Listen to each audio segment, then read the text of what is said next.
We've been discussing light, and one of the things that we're discussing now is fluorescence and phosphorescence.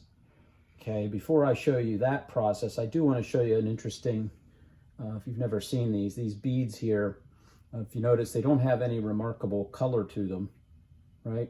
They look pretty, I don't know, just colorless.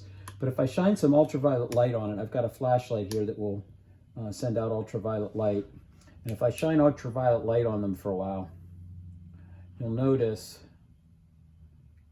after being exposed to ultraviolet light, they now have some pretty distinctive color. These have chemicals in it that will respond to ultraviolet light. And so when you wear these outside in the sunlight, the beads turn colors. But when they're in regular light without ultraviolet light or in the dark, you can see they're already fading. So that's kind of interesting. That's an interesting thing. But what I want to show you here now is the idea of phosphorescence and fluorescence, okay? This, you can see the highlighter. A fluorescent highlighter was used to highlight this piece of paper. It's not overly bright. There is some light coming from these lights in the room I'm in now that's reflecting, or that's being absorbed by that fluorescent material and is converting to visible light. So it is a little brighter. The color is a little brighter than it might otherwise be, and that's the idea of fluorescence. Fluorescence, the atoms absorb the invisible ultraviolet light and convert them into visible light.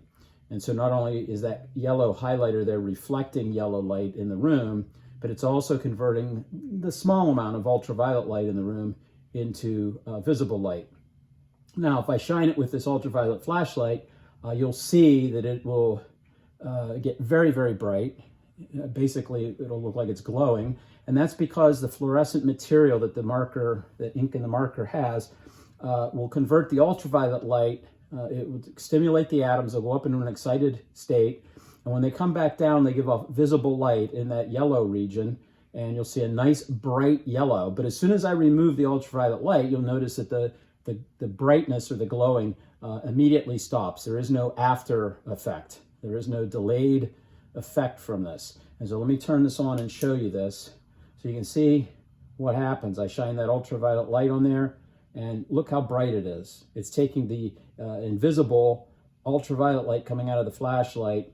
The atoms are excited, and then when they drop back down, they give off visible light. So it's taking high energy light, ultraviolet light, and converting it to lower energy visible light, and so it looks very bright. And this is why fluorescent things out in the sunlight, in a brightly lit room, will look very bright, because of this fluorescence effect. But you'll notice there's no after effect. I mean, as soon as the light's off of it, it doesn't persist. Okay, that's fluorescence. Now what I have here is some glow in the dark or phosphorescent paint in a little container there, and some glow in the dark phosphorescent tape. And what I'm going to do is I'm going to dim the lights in my room here now, and then I will shine the ultraviolet flashlight on them, and you will see that they will glow for a while. There will be some persistent glowing, and that process is called phosphorescence. Okay, it's a similar process to fluorescence, but there's a delay. So in other words, the atoms excite, but instead of dropping down immediately and giving off visible light, they do it more in a delayed fashion, and it's kind of a random process. So it takes a while for the energy to come out, and so the glowing is dimmer, but it persists over a period of time. And we often call these things, we say this is a glow in the dark effect.